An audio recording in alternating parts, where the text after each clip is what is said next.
Finally ঝড় বৃষ্টি মাথায় নিয়ে কিন্তু আমরা বেরিয়ে পড়লাম ঘুরতে তিনজনে মিলে। তো মা আমাদের এগিয়ে দিতে চলে আসলো বাস পর্যন্ত।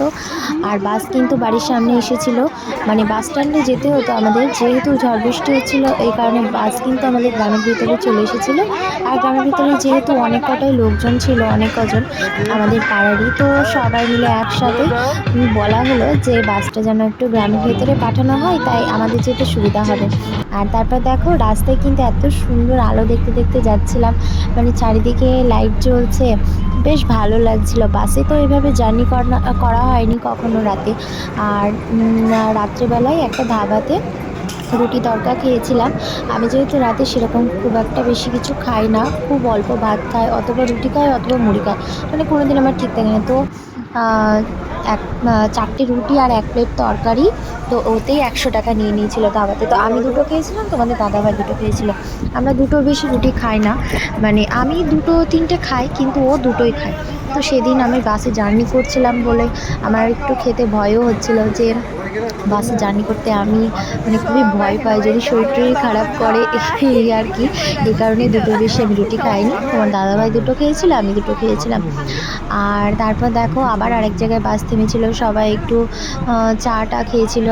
মানে আস্তে আস্তে 3-4 জায়গায় কিন্তু বাস থেমেছিল। আর সোনু কিন্তু এদিকে প্রায় অনেক রাত, প্রায় 1:30-2 বাজে তখন সোনু ঘুমিয়ে গেছিলো। আর এদিকে প্রায় দেখো আমিও ঘুমিয়ে গিয়েছিলাম, ঘুমানোর পর উঠে দেখি প্রায় তখন 4টে মতন বাজে। তখনকার এই মানে ক্লিপটা নিয়েছিলাম আমি। আর এখন মোটামুটি প্রায় 4:30 মতন বাজে। তো দেখো বাপ বেটিতে মিলে কি সুন্দর করে ঘুমোচ্ছে। আর আমি যতবার না ঘুমিয়ে যাচ্ছিলাম, তোমাদের দাদাভাই বলছে ঘুমিও না, মেয়ে ঘুমোচ্ছে, তুমি ঘুমিয়ে গেলে মেয়ে কোল থেকে পড়ে যাবে না।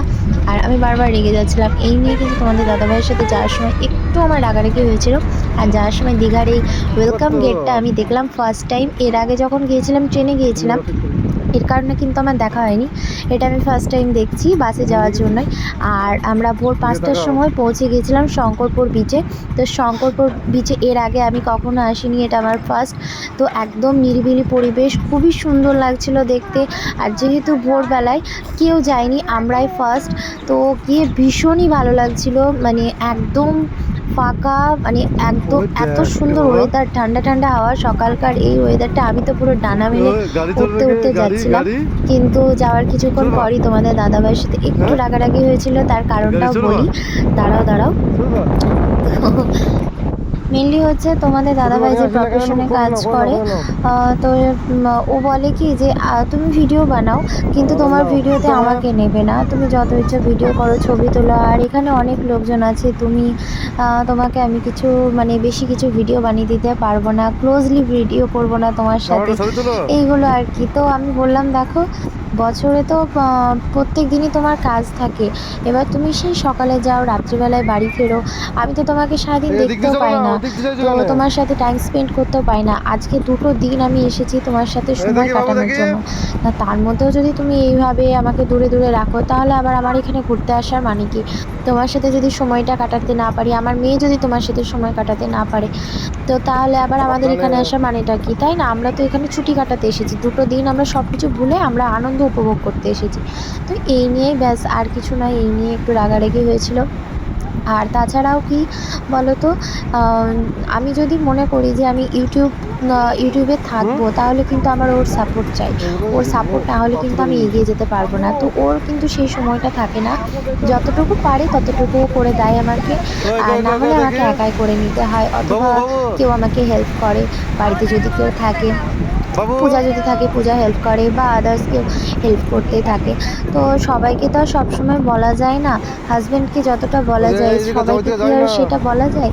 তো ব্যাস এই নিয়ে একটু রাগারাগি হয়েছিল প্রথমে, তারপর দেখো আবার যেরকম সেরকমই এক জায়গায় ঘুরতে গিয়েছি, রাগারাগি করে মন খারাপ করে থাকলে তো আর চলে না। তো যাই হোক সেখানে বেশ ভালো মতনই আমরা ঘুরলাম। আর শঙ্করপুর বিচে তো আমরা যাইনি কখনো, তো বেশ ভালো লাগছিল ঘুরতে, সকালবেলায় ঠান্ডা ঠান্ডা ওয়েদার, বেশ মজাই লাগছিল। আর এদিকে ও নিজেই বললো যে তাহলে আমার একটা ভিডিও করে দাও সীতমার সাথে। তো ওর সাথে সীতমার একটা ভিডিও করিয়ে দিলাম। আর এদিকে আমি বললাম যে আমি নিচে নেমে একটু একটা ছোট্ট একটা ভিডিও ক্লিপ নেবো আর কয়েকটা ছবি তুলবো।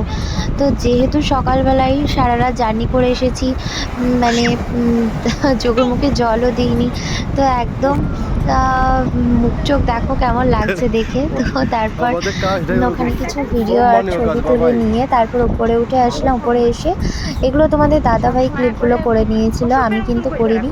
তো চারিদিকটা ভিউ দেখো, ভীষণই সুন্দর লাগছে, ভীষণই সুন্দর।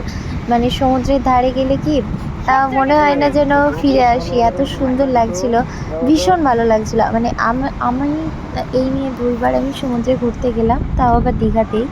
তো আমার কি সমুদ্র জিনিসটাই আমার বেশি ভালো লাগে, পাহাড়ের থেকে সমুদ্রটাকেই আমি বেশি ভালোবেসে ফেলেছি মনে হয়। তা জানি না পাহাড়ে কোনো দিন ঘুরতে যেতে পারবো কি না, যদিও কখনো যাওয়া হয় দেখা যাক যে পাহাড় বেশি ভালো না সমুদ্র বেশি ভালো, কিন্তু আমার ক্ষেত্রে মনে হয় সমুদ্রটাই বেশি ভালো। তো যাই হোক, ঘুরে ঘুরে দেখছিলাম চারিদিকটা। এদিকে দেখো খুব সুন্দর, মানে পার্কটা ভীষণ সুন্দরভাবে সাজানো, এদিকে বসার জায়গা আছে। আর এদিকে দেখো এরকম পাহাড়ের মতন বানানো আছে, এদিকে একটা এই যে আরো কত রকম কত কি করা আছে। তো যাই হোক, এগুলো ঘুরে ঘুরে দেখছিলাম, তারপরে এই জায়গাটায় বসে কিছু ছবি নিচ্ছিলাম। আর তোমাদের দাদাভাই আমি রেগে গিয়েছিলাম বলে ও না, মানে আমি ফোনটাও হাতে নিচ্ছিলাম না রাগ করে, তো ও ফোনটা হাতে নিয়েছিল। আমি বললাম আমি ফোনও নেবো না, এখানে 2 দিন থাকবো, আমি ফোন নেবো না, ভিডিও করবো না, আমি এমনি ঘুরে ঘুরে বেড়াবো, যেখানে নিয়ে যাবে ব্যাস আর কি। তুমি যখন ভিডিওতে আসবে না তাহলে আমারও ভিডিও করার দরকার নেই। তা আমি সত্যি খুবই রেগে গিয়েছিলাম। তো ও যাই হোক বললো না না, রাগ করার কিছু নেই, তুমি করো তোমার মতন, তুমি তো জানোই আমি কীরকম, তাহলে শুধু শুধু রাগ ঝামেলা করে লাভ আছে। আর মাম্মা ধারে কী করছিল দেখো, ওই অক্টোপাসটার মাথায় হাত বুলিয়ে বলছিল যে মা ওর মাম্মি নেই, ওর মাম্মি কোথায়। মানে ও না কিছু দেখলে বলবে মা ওর মাম্মি কোথায়, এর মাম্মি কোথায়। ওর এখন মানে বয়সে যেরকম বয়স বাড়ছে সেরকম ও না সব সময় বলবে, মানে কৈফিয়ত চাইবে, সব কিছুর একটা করে মানে প্রশ্ন তৈরি করে ফেলে, আর সেটার উত্তরটা আমাকে খুঁজে বের করতে হবে। আর এদিকে জলেও কিন্তু মাছ ছাড়া ছিল, ছোট ছোট মাছ। আর দেখো সকালবেলাতেই কিন্তু লাল কাঁকড়া দেখে ফেলেছি আমি, মানে এর আগে এসে কিন্তু আমি লাল কাঁকড়া দেখিনি, এবারে কিন্তু আমি অনেক কিছু দেখেছি, অনেক কিছু ঘুরেছি, অনেক জায়গায় ঘুরেছি, অনেক কিছু দেখেছি, আর মনের মতনভাবে সব কিছু করতে পেরেছি। তা দেখো এই দেখো লাল কাঁকড়াটাকে কিন্তু আমরা ধরার অনেক চেষ্টা করছিলাম, আর আমি একটা কাঠি দিয়ে খোঁচা দিচ্ছিলাম বারবার, তো আমার তো ধরার সাহসই নেই। শেষমেশ ওই কাকু ধরেছিল।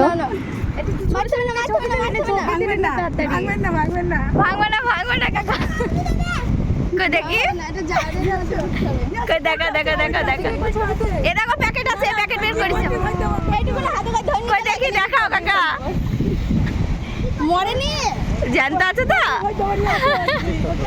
ওই যে ফোনটা নিচে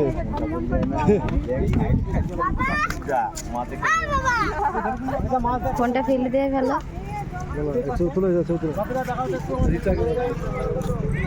তারপর হোটেলের উদ্দেশ্যে বেরিয়ে পড়লাম, আর যেতে যেতে জগন্নাথ মন্দিরেরও দর্শন হয়ে গেল। তারপর ফ্রেশ হয়ে এসে এদিকে খাওয়া দাওয়া করে নিলাম, আর তারপর রেডি হয়ে বেরোবো কিন্তু আমরা বিচে। তো সকালবেলায় ডিম সিদ্ধ মুড়ি ঘুগনি এটাই করেছিল। তো চলো বাই, এরপর নেক্সট ব্লগে দেখা হচ্ছে।